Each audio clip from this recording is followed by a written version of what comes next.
morning, good afternoon, good evening, good whatever it is, wherever you may be and wherever and whenever you're accessing this, however you access it and all that stuff.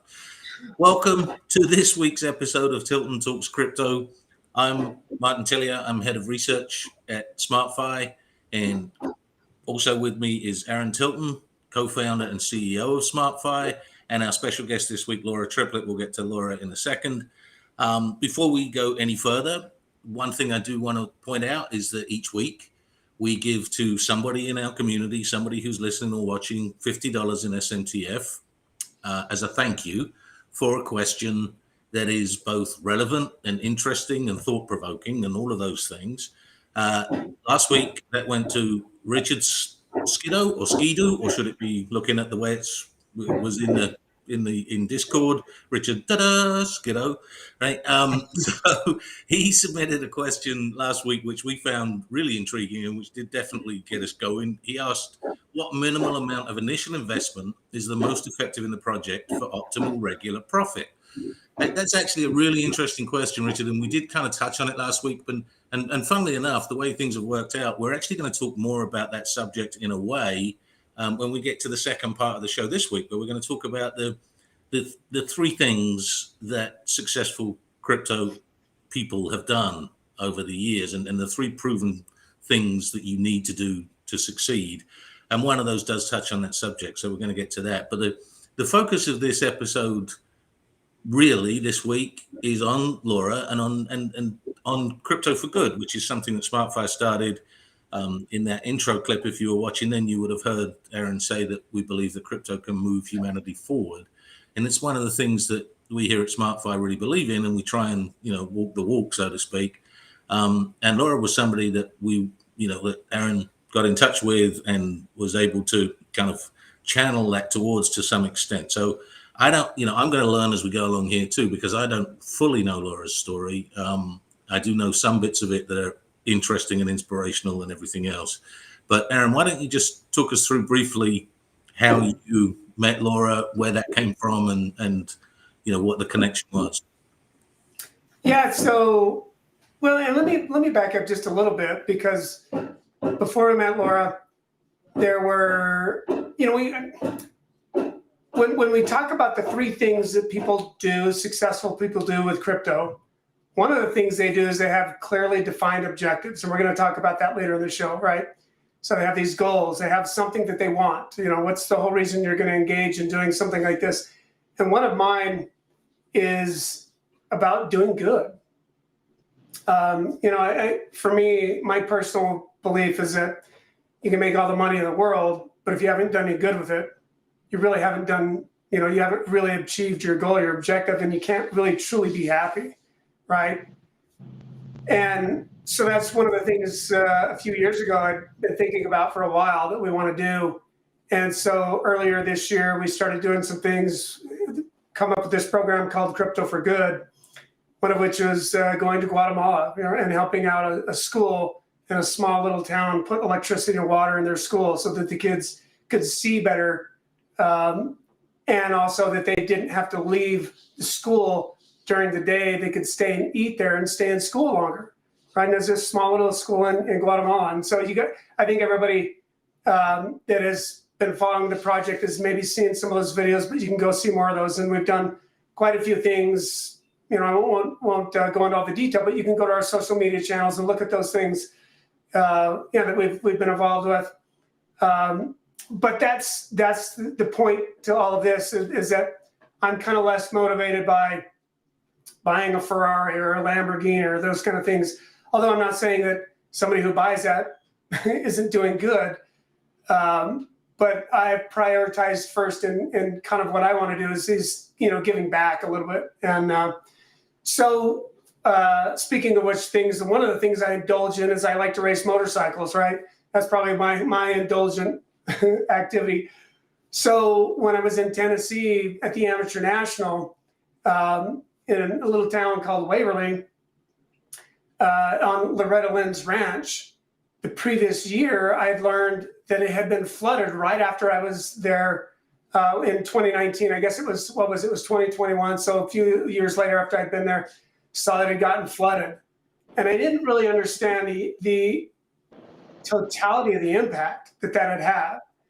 But I knew that had happened, and I saw some other people, the promoter of the race, and those guys were trying to do some things to help the people in the town.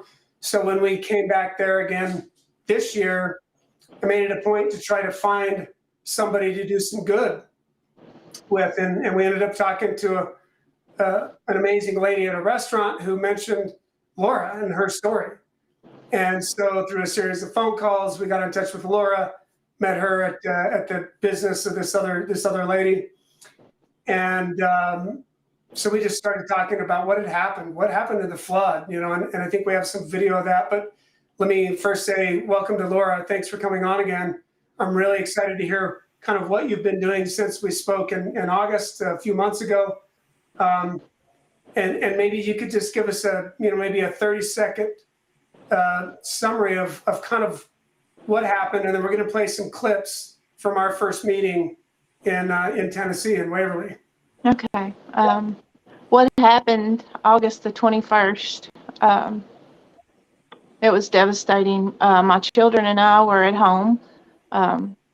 My husband was the only officer on duty in Waverly, and where we live, it has flooded before. It's never gotten in our home before, but he called to tell me that it was getting kind of rough and that we needed to pay attention. But 4 weeks before the flood, I had major surgery and I had an ileostomy, and I was pretty weak and my health was compromised. But a long story short, before we could even ascertain what was going on, the water was coming up in our house, and we were on the phone, my husband and I told him, I said, honey, the house is filling up with water. I don't know what to do. And then we lost phone service. So my oldest daughter and him, they had no idea for about 3 hours whether we were dead or alive. And my older sons put my little girl up on the stove trying to keep her out of the flood water. And we prayed, and we had to ride it out while our house broke apart. And we watched things just floating out the door. It was rough. Let's watch this clip. Do we have the audio on this clip as well, Paul? Do we have audio on that clip, Paul?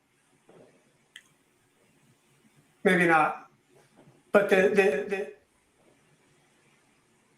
And then we lost phone service. Officer Triplett did not rush home. He honored his job and duty despite every...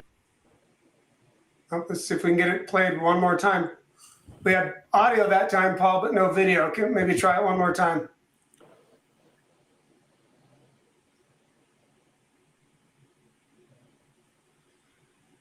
Yeah, I think we're struggling with the technicalities here, but yeah. Laura, if you can just carry on telling your story in your own words, and we'll let that play in the background while you're talking about that. Obviously, it was showing the floods and the people. Yeah, my oldest son, he's autistic. My other two adult sons, we had put on a big addition on our home, so they had their own living room, dining room, kitchen, bathrooms, everything. And my oldest son and I was trying to see how bad it was before the water started coming in the house, and it all happened so fast from the time that I took the first picture. We wallowed around in misery for a long time until we realized, it wasn't getting us nowhere. Laura was home with her kids. Her husband, Greg Triplett, was the only Waverly police officer on duty that morning when the water came. I told Greg, my husband, I said, honey, the house is filling up with water and we can't get out. I don't know what to do. And then we lost phone service. Officer Triplett did not rush home. He honored his job and duty despite every instinct to drop everything and go to his family. The day of the flood, Greg called me and he said he was worried about his family. He had lost contact with them. He was scared to death that they had drowned that day. The water kept rising. At first, Laura made a video. Blue Creeks are now coming through the front yard. But then when they had to get on the stove and dining room table, when the house started to break in two, no more video. It popped and cracked and snapped and buckled, and we prayed hard. And we survived.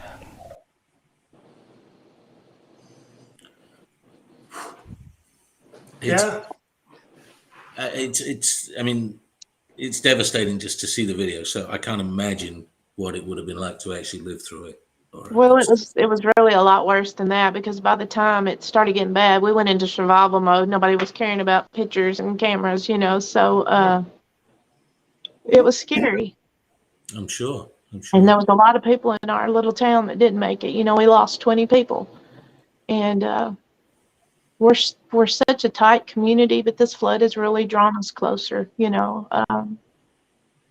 seeing neighbors looking out for each other. It's touching. My husband, being in law enforcement for 30 years, a lot of times he sees the worst side of people. But through this devastation that our little town encountered, he really started seeing the best in people, and it gave him a new hope for humanity, really. And I think it does all of us, really, because that's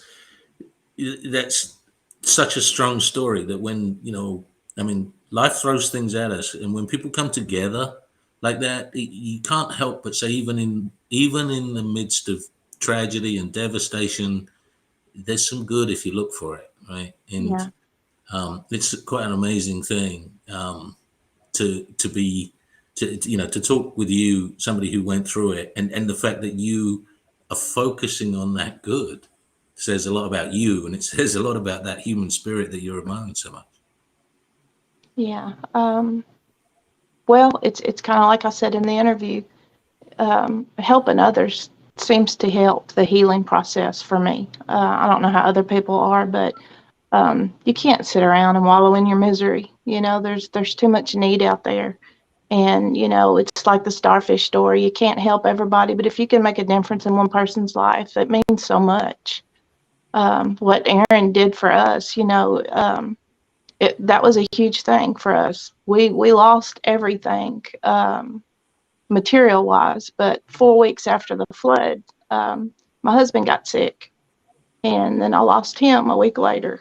So nothing, material wise could even come close to the loss of him, and so, you look at the stuff and that's all it is. It's just stuff. But losing my husband of 30 years it's been devastating. It's been really rough trying to get life back together. I had a 9-year-old at the time. She's 10 now, when her daddy died, and he was her world. All my children, their daddy was their hero. And so trying to start over from so many things. I was having terrible health issues. I had to close my restaurant, my business. But my daughter was in the process of remodeling. We were going to open back up after I got healed up. She was going to go ahead and do it on a small, scale. And the flood took our business as well. So took our livelihood. But trying to navigate through all the loss without my husband's been really difficult, because he was my rock. We leaned on each other. And Laura, can you tell, because I don't think we've heard that second part of what happened, because up to this point people might think that he had passed away in the flood, but that's not the case, right? No. After everything happened. So tell everybody kind of what actually happened after the flood. Well, after the flood, COVID was pretty rampant here, but there was so much need. People weren't worrying about masks and gloves and Germ-X. People was just jumping in, and Greg was just shoulder to shoulder in the midst of all of it. And there was just several around the community that had it. But when there's need going on, the last thing you think about yourself. Most people, that's geared to helping others, and my husband was, and he contracted COVID, and he went in the hospital on a Sunday, and he passed away the following Sunday. It was very unexpected. We thought he was doing okay, but I guess God knows better. So we're pretty sure that there was several meetings, the city officials and stuff's trying to figure out, what to do here and what to do there. And there were several meetings that people were just shoulder to shoulder. And like I said, nobody was worrying about masks at the time. It was the least of people's worries, and you know, when if you trust God, you trust him with everything, and you know he knows our beginning from the end and our end from the beginning. So um it was you know, living through it, it's hard to try to guess the things that have just transpired, you know, one domino it seems like after another. But I've raised my children their whole life just trusting that God's got us all under control, and he sees the big picture, and he knows where each piece of our puzzle of our life goes. And so um it was just time for Greg, you know. Yeah, and I personally believe that as well. That that the purpose in life, one, is not to accumulate stuff, right? It's to try to use whatever resources we get to be able to share with other people and how to better each other's lives. And Right. sometimes it's for some people that need, and sometimes it's for other people to give. And there have been times when I've been in need, and other times when people give to me. And so learning that kind of symbiotic relationship, right? To just, when you see something, do something, help whatever you can, which is, my purpose for what we do with the company and everything that's here, right? I mean, obviously there are other reasons financially to do things, but with those resources comes responsibility and also the innate need to just reach out. So what I wanted to bring up with you is, I'm really interested to hear what you've been doing since we met. We understand the tragic circumstances around what you went through, but now what have you done since we met? I know there were some other things that took place in Kentucky similar to your situation that you've been able to help with and do some things, but tell us kind of what you've done to kind of give back and utilize crypto for good. Well, initially, my sons and I, we heard of a lady that was flooded out, and she was trying to live in a shed, and she was out digging with a hoe and a shovel, trying to get her water lines put in. So my sons and I was like, that's something we can do. So we went and we, helped her, and some other family had like a backhoe. So they brought in a tractor with the attachment on it, and we got all that set up. And then after the flooding in Kentucky, of course, a lot of my family was from Kentucky, and it was like so many people had poured into us. What can we do? So there was a local church that was taking up some donations and stuff and going to carry some supplies up there. So I put together a bunch of bags. I put, deodorant and shampoo, toothbrush, toothpaste, hand sanitizers and wipes, those kind of things. And then I had like the gallon Ziploc bags where I put in like Viennese and beanie weenies and some utensils and, little snack things. I put a bunch of those together. And then a friend of mine that has a wholesale place here, she donated soaps and shampoos, like cases of, and that got carried up there. And then ever since the flood, we have a church here in Waverly that has been feeding the volunteers, because we have groups of volunteers that are still coming in, and they have been feeding every day, 5 days a week, 3 meals a day. And so I recently used some of the money, and I went and I bought cases of like the plates, the to-go cups, 12 ounce, 16 ounce. I bought utensils and napkins and was able to gift them to them, and they were just thrilled, because they're not really getting anything, any kind of donations, as far as that kind of stuff goes, the paper goods. They have had people, donate food and stuff, but I asked them, I said, what's the need? And so she said the paper goods would be a huge thing. So I was able to cases of those and carry them down there. And I had been going on Fridays and helping feed as well, just trying to give back some. Like I said, I've still got a 10-year-old, and I homeschool, and so I stay a little busy with that. But Yeah. I just feel like we have to give back. We can't always be takers. We always need to be able to give back. When people pour into you, how could you not? It's just kind of my philosophy. Yeah. That's, whether you have resources or not, you can work, you can just, Exactly. right, just do whatever you can do. Yes. And maybe Paul, post up there again, there's a GoFundMe page for Laura and her family. If you could show that again. And I think we're just about out of time, but I wanted to make sure that, one, it's good to talk to you again and kind of see you and hear what you've been doing since then, and kind of furthering our goals and our objectives here by furthering your goals and objectives to see what else we can do. So we'll stay in touch and see if there are other things that we can do. So you let us know if there's some more needs that we could help with, and keep moving forward, with our Crypto Good project, and see what else we can help you with. Let us know. All righty. I appreciate it. Awesome. Yeah, Well, thank thanks. you, Lauren. Truly an inspirational story that, you had so much taken from you and you still are giving and giving and giving. Is a lesson for us all there. Thank you. Amazing contributions and growth, and you're a wonderful woman. Thank you.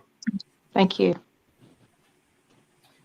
Okay, so now we're going to be talking a little bit more about that. It kind of chokes you up. I mean, it's hard not to be affected. And I apologize if you can see my eyes misting up, but I just, as I say, it's not just the tragedy of the situation.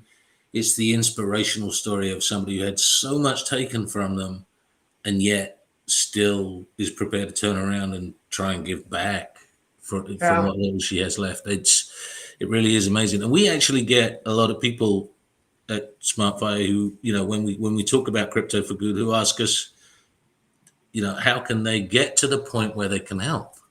Not just how can they help, but how could, the thing that you said earlier on was that you're part of your reason for the company and for striving towards success and trying to grow the company is so that you can give back more. And a lot of people feel like that. And you can only really do that effectively if you have, I know the common phrase is abundance yourself. If and so we're asked all the time, how can people who want to get there, how can they get there in a manageable, sustainable way and everything? And that's something that we wanted to talk about today is what are the things that you need to do to be successful in crypto, to put yourself in the position where you can do that kind of thing? When it comes right down to it, it's basically replicating what people have done to create an abundance or wealth in their life. Because I like this phrase that, when you have money or an abundance of it, it doesn't change who you are. It just makes you more of what you are. It just amplifies your characteristics, right? And so one of the purposes that we hear a lot about, and other people, when we hear success stories with crypto, and other people want to emulate that or to replicate that success, right? And do what people who are successful with crypto, they want to do that. One of which, the first thing that is taught, right, in these 3 steps that we talked about and how we promote, this episode, was that you have to have a clearly defined reason for what you want to do. What is your purpose? What are you going to do when you have the resources that we're talking about? And that could be a variety of things. A lot of people don't imagine that they're going to have, tens of millions of dollars or millions of dollars from crypto. They might just be trying to buy a new house, or they might just be trying to fund their education or generate wealth just for security. There's a lot of different reasons that people have to do this. And in fact, when it comes right down to it, most people spend the majority of their waking life trying to provide for themselves, trying to do something, build something, create value for their families and for, the purpose that they feel makes them happy, and having the resources to be able to accomplish that, like, donating to Laura and her family and other people that we want to do, around the world. We've been fortunate to go do some of these things. We'll continue to do that. But that is kind of the step, the first step. So maybe, Paul, you can bring that up really quick. Let's look at the slide deck, because we promised people that when they came here, they would learn the top 3 things, or the key 3 things that people do who are successful in crypto or highly successful, right? So let's see if we can get that I know the slide deck will be coming here in just a second, so and maybe Costas has to deliver that to Paul. Well, But we can mention what the three we'll keep things talking are around that. Yeah. in their basic form. I In would this process, so let's talk about first step. The first step is learn, right? And in that learning process, there's a couple of key factors. But again, like just to reemphasize, clearly define what it is that you want. And it'll actually teach you some things about what you want. And sometimes we see people's motivations change over time, or people who are really successful with it, motivations change all the time. So in that structure, learning and what usually drives you in the beginning may not be what continues to drive you in the end. When I first started down this path, we had multiple objectives, but Crypto for Good was one of those. So in that, maybe Martin, you want to talk a little bit more about that learn process? Yeah, and it's that part of it. The first part of it there that you're talking about. Here we go. Now we've got the slides.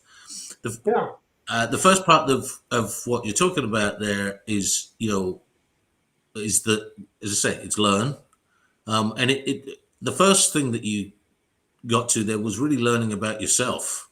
There's the three steps that we believe in. Learn. Slide 3 really quick. We're already past that. Learn, Plan, and do. Yeah, learn, plan, and do. It comes down to those three things done in the correct order. So as we said, the first one is learn. The first part of that is to create some kind of clear goals. If we can just go to the next slide.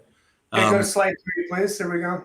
There we go. So you have to have the desire. Learning's never easy, and so you have to have a desire to learn, and that desire comes from defining clearly what you want. What do you want out of crypto? What do you want out of, maybe your stock investments if you make those or whatever? Define what you want clearly, right? Number 2, do what you know. And this is a point very dear to my heart because I have a trading background, and I had to learn quite a painful lesson, financially painful lesson, that trading and investing are two different things. And I'm quite kind of passionate about communicating that to people as I go along.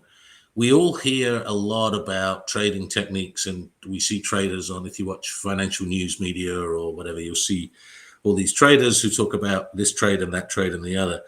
But what not a lot of people accent enough is that trading and investing are two very, very different things. And the techniques you need and the style in which you do it and everything is different. And most people know how to invest. They invest in themselves all the time. They buy a house. They send their kids to college. They do things that are basically investing in themselves and their family all the time. And investing, and none of those things are done with a view to turning a profit tomorrow. They're done over time. And so do what you know. Stick to the investing side of things. You don't have to be a day trader to get involved in crypto. In fact, initially, you certainly shouldn't be. Right? And maybe Paul can bring up this other slide about trading versus investing, what the SEC and CFTC, they've done studies basically that say, that within 12 months of somebody becoming a day trader of some sort, whether it's in Forex or it's in stocks or whatever, most of them lose all their money within 12 months, right? Because it's not what people do, right? So don't try to do things that you don't know about or that aren't habits that you normally do. And there's a very good reason for that. There are, billions of dollars at stake with banks, big hedge funds, and all of these groups that are trading, and they're professionals at this. This is what they do all day long, is trading. And trading is not the same as investing, right? As Martin is saying, trading is trying to generate profits from very short-term anomalies in the market. And investing is about a specific approach that is you can replicate, that's safer, that does not involve changing your profession or becoming something that you're not, right? Yeah. So do what you know. Yeah, do what you know. Can we go back to step 1 again? Sorry to keep trying to push the slides around. The third part of step 1, the learning, process is learning to use good tools, and that's really important. Nothing is the market isn't simple, and I'd love to say I could find a way. No market is simple. I would love to find a way to tell you that it can be made simple. It can't, but it can be understood clearer if you're using the right tools. It's like anything. I am absolutely useless at handyman projects around the house and whatever. But even I can usually do them if I actually have the right tools. And that applies as much to, being involved in crypto as it does being involved in hanging a picture or whatever. It's very hard to do without a good spirit level. Yeah, and there are good tools, and we have those at SmartFi. They're good tools to utilize when you have a good strategy and a good plan. Then you have the confidence to do it and do the simple, small things that are lower risk. There's another video that we created a little while ago when I was racing in Tennessee, where I met Laura, about there was another gentleman there, Joseph, who asked me, "Hey, what do you do? How do you compete with traders?" And I said, "You don't, right? That's not the whole objective." But then you have to ask yourself, well, if I don't trade, what do? You have to use different tools and different strategies, and we're going to talk about that here. But we're going to show you a few of the tools at the end of this video. So stay here while we'll go back and show you some tools on the SmartFi portal that you can use to implement, the learning process, the planning, and the doing. So you learn, then you plan, right? So step 2, you plan. What does that mean? Well, it does, the little I apologize if you're listening to the podcast and you can't see this, but there's a little subtitle on the slide that says create a simple, understandable plan. Those 2 words are really important. You don't overcomplicate it, right? And the first step to not overcomplicating it is to make sure that you align your plan with your desires. That you have to, if you started from the point of having a desire, having an end goal, which the one we were talking about earlier today was being able to engage in crypto for good for you, or to to donate and help others. If that's your plan, then you are looking to just generate some overall wealth, but you're not looking to do it tomorrow, and so you need to set clearly defined and achievable goals, and that achievable word is very important. You're not going to become a millionaire overnight starting with $100, right? I know you've heard stories of people who bought Bitcoin at $1 and then sold out for millions of dollars. Yeah, but that didn't happen overnight. That happened over a period of years. If you were buying Bitcoin at those prices, you were buying it in 2010, and it didn't hit the big numbers until 2 years ago, a year ago. So it takes time. Yeah, and having a plan that is achievable plus commensurate with all the things that you do in terms of like what you want. And we'll talk about that, because what we are actually in the middle of doing, and this should be available in roughly 15 days, is we are creating a easy to use tool on the SmartFi website that will allow you to go through a series of questions to help you create a plan that will allow you to execute on these things. That's the feedback that we've received a lot, and we see it on a lot of other platforms or people who promote cryptocurrency projects. But we see the feedback that says, "Hey, I don't know exactly what to do." Everybody assumes that the average person can figure out from a conversation what to do. That's not true. So we're building this little process that will get you an understandable plan aligned with your goals, so you don't have to reinvent the wheel, which is number 2, right? So we're going to provide that tool that you don't have to reinvent this wheel. We'll show you guys how to do that. So stay tuned for that. That'll be coming up here again, like I said, 10 to 15 days. And there are another on number 3, and we're going to have to kind of get to the next slide here in just a second. But the next, keep going. Well, go back to step 2. Okay. Taxes and safety we rarely hear about. We watched talk about some other things that are pretty evident, self-evident, like dollar cost averaging, which we'll talk about here in a minute, but totally ignored taxes and totally ignored one of the key tools, and one of the most important tools is safety, right? And in terms of large financial institutions or professionals, they use the term hedge. right? And a hedge just basically means that your position or whatever you've purchased moves commensurate with whatever the market does in a safe way. So if the market is going down, and you have a hedge against that position, your other hedge position will go up to equalize your risk. So basically, you stay even is the term, right? Or you can get basically in SmartFi's parlance, it's 100% buyback guarantee. So the token itself that we've built has a buyback guarantee. So we give you this simple tool that if you buy other cryptocurrencies, you don't have a hedge. But with SmartFi, when you buy the token, it has a hedge already built in. It's less complicated to use and safer. Yeah, think of a hedge as an insurance policy. SMTF comes with one. I mean, basically, the 100% buyback guarantee is your insurance policy. If you don't like it after a year for any reason, there are things that you have to do when you buy it, but it's fairly straightforward. Then SmartFi is going to buy it back for you for what you paid for it. So that's your insurance policy that comes with SMTF. I will say, we'd love to keep it focused on us, but if you choose to go, if in your learning process you're looking at other tokens, other things, just look and see if they offer that kind of a hedge, that kind of insurance policy inbuilt. You'll find they don't. But if you still decide to go with something else, then try and find one for yourself, because we're not just saying that we're the only thing here. We're just saying that this is what we offer that can help you with this. The tax situation, I will say, back in the very early days of crypto, it was one of the things that people loved about it was that because Bitcoin ownership was essentially anonymous, whatever the tax authorities hadn't caught up. Those days are gone, right? Now, crypto positions anywhere, you're going to, certainly in the US anyway, you're going to pay tax or you're going to break the law. And that you can't avoid it, but you can plan for it. And that comes back to what the step 2 is all about, plan. So understand that there will be tax on your profits. And if you're aiming for a specific amount, account for that going in. We're not as tax advisors, so we're just generalize it.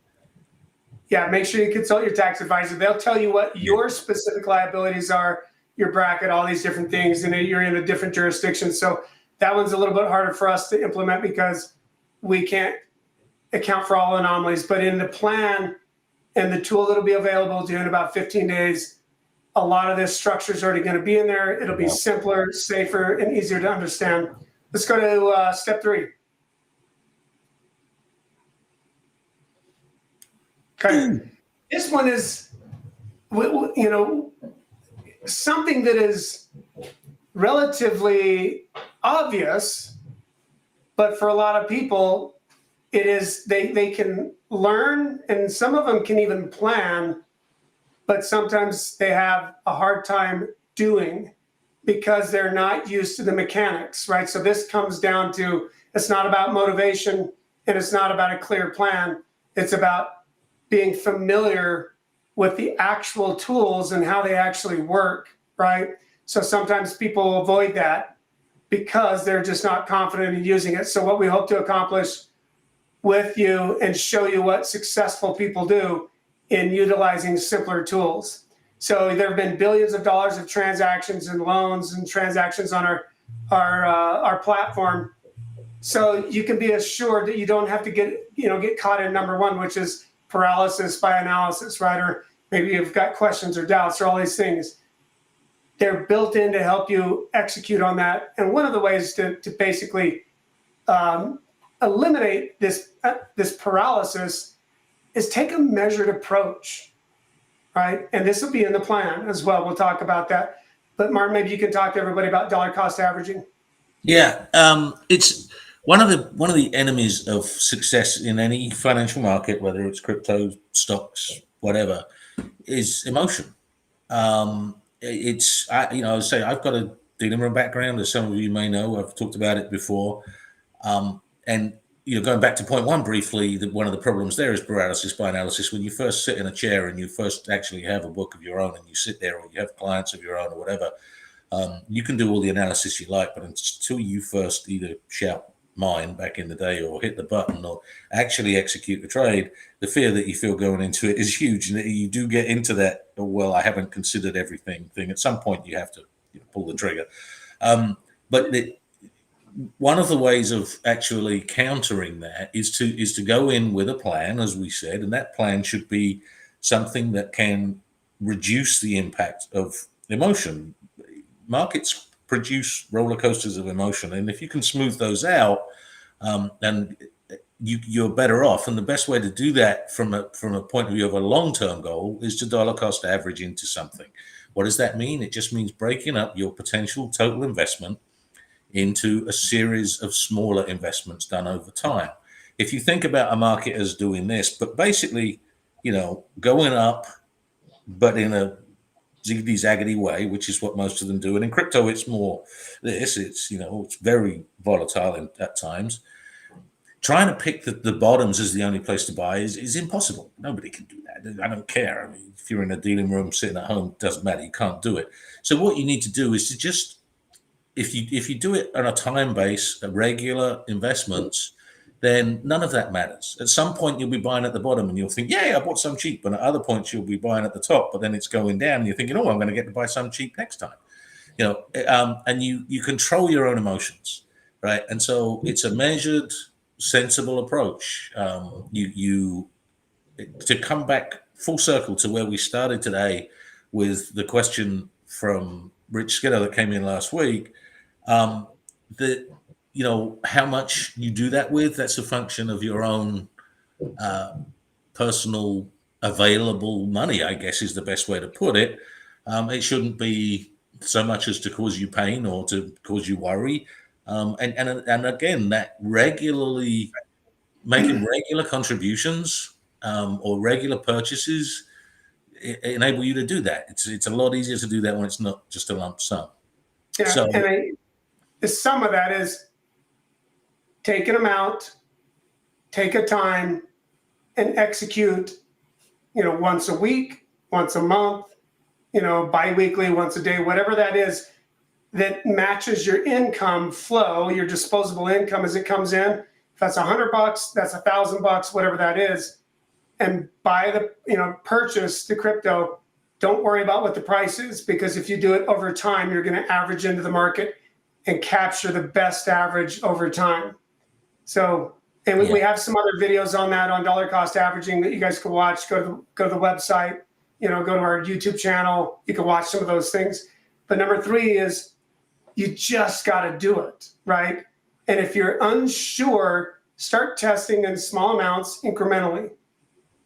The key to all of this as well is closing the feedback loop. And what that means, if you were a scientist, all right, you would test things, analyze it, see what your results were, and then go back to step 1 and start the test over again, which is learn, then plan, and then do, right? So over time, you become smarter about it. You become more experienced with the tools, and you understand more clearly what your goals are. And so you do these 3 steps over and over and over, close that feedback loop, and you go back to step 1, right? Yeah, so and you're learning at this stage is learning from your own experience. Yeah. Which is the most powerful learning there is. So. And you can learn from SmartFi. We've got experts here. You can watch what we're doing. We've got the tools. We'll continue to improve those things so it becomes simpler and simpler for you, and you get to understand what you're doing. So hopefully you guys learned something from that. I think if you've had any experience in crypto at all or wondered, what to do, we hear that all the time. What should we do? This is what successful people do with crypto. This is how wealth is generated, how it's built, right? And then using the simple tools. So I want to close the feedback loop, right? Paul, can you pull up the portal really quick? And let's show people actually a very concise, brief version of what they can do to go buy SMTF. So Paul, if you got that, just go to the website there, go to the portal. Maybe. Here it comes. If you could share your screen, Aaron. Oh, you want me to share my screen? Okay, let me do that. Give me 1 second here.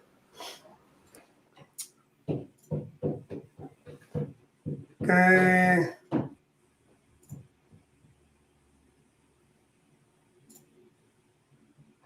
Make sure I'm not that up. No.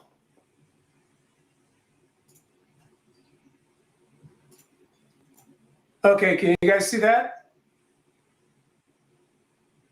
Need an audible yes or no? Yes, we can now. Yep. Okay, great. So this is where you would land. You go to portal.smartfi.com or you can start at smartfi.com. Both will lead to the same place. You either get started or log in. And I'm not logged in at this time, but you can see the tools. So if you create an account, you would go through this process to create an account. It takes about 3 or 4 minutes. There's some questions you have to answer because this is a financial website and we're regulated by FinCEN. We have to do KYC, so you have to basically prove who you are. We go through that process. Then once you do that, there's a wallet that you will see in there. And again, because I'm not logged in, I won't be able to show that wallet. But you fund that wallet, you connect your bank account through an integration called Plaid, which basically just helps you hook that up. It takes you another couple of minutes. And then you would basically fund your account and say, I want to put $10 in or 100 or 1,000 or whatever it is. And then you could do one of two things. You could first go to the Smart Cycle. And the Smart Cycle has advantages at times and then disadvantages at other times. So you won't always buy it here. What you do is you look at this price, the $4.14, and then you would compare it to this price over here, SMTF, and you can see that it's $1.14. It's obvious where you would buy it, right? You would buy it here. It's $1.14, and there's a very reason why the Smart Cycle process is a tool that creates credit in this structure. So you can go to the white paper, read that. It's not important that you understand it other than just to say, hey, if it's lower here, buy it here. If it's higher here, don't buy it. But if it's lower here, buy it here. You have two different places to buy it from. And we're going to get in another podcast, we'll go into the details about why that is, what the design is around. But this is what implements the buyback guarantee. And we'll talk about that a lot later. But this is as simple as it gets. You come here, sign up, fund your account, go to the trade tool and say, hey, is it cheaper here on, for SMTF than it is here? And if it is, you buy it the cheapest one. That's it. That's as simple as it is. Now you have a cryptocurrency with a built-in hedge or safety with a buyback guarantee. So I think that's probably where we should end it today. Hopefully you've learned what you need to learn to safely start your process and start your journey. In 15 days, you're going to have a tool that allows you to build a plan, to execute, and then just do it and start your testing and start your process. And then come back and watch the podcast, watch the other videos, learn, continually close that feedback loop. This is what successful people in crypto do. They learn, they plan, and they do. So thank you very much for joining us. Like and subscribe on all of our channels. That helps us to bring you good content. And also provide comments so we know what content you need so we can provide it for you. And we can help you on your journey to crypto wealth and building the things that you want to do, like either donating or helping people in need, buying a house. Maybe you want a sports car, whatever those things are. You have a clear plan to execute on. So thank you very much, and we'll see you next week on Tilton Talks Crypto. Look forward to it. I had them put $1,000 worth of what's called SMTF, and SMTF is basically our token. You should just kind of think of it like a savings account. Leave it in there and just kind of watch what happens. And in 5-10 years, it should be worth more. I had been on the phone with my husband and I said, honey, water's coming in the house and I don't know what to do. And then we lost phone service. So for 3 hours, he and my oldest daughter and her husband did not know if we were dead or alive. Still hard to talk about. It's so wrong. It's even harder for her. 370 something houses were picked up off their foundation, shoved into other houses, floated away, destroyed. Next thing you know, I could hear this roar. And I said, Corey, listen, that's creepy. I start getting goosebumps. My 25-year-old, he went to go out, and I said, honey, your car wouldn't start. And he was already, it was up to his knees at our back deck, and it's never been, ever gotten there. They put her up on the stove, and they helped me get up on the cabinet to stay out of the floodwaters. And the water just kept getting higher and higher, and we just started praying. You know, it's all we could do. I had been on the phone with my husband, and I said, honey, water's coming in the house, and I don't know what to do. And then we lost phone service. And my daughter just screamed out. She just dropped her knees and just lost it because she thought we were all gone. But it had moved it to the point where they just couldn't see it. We rode it out. TWRA got a boat through our yard and rescued her.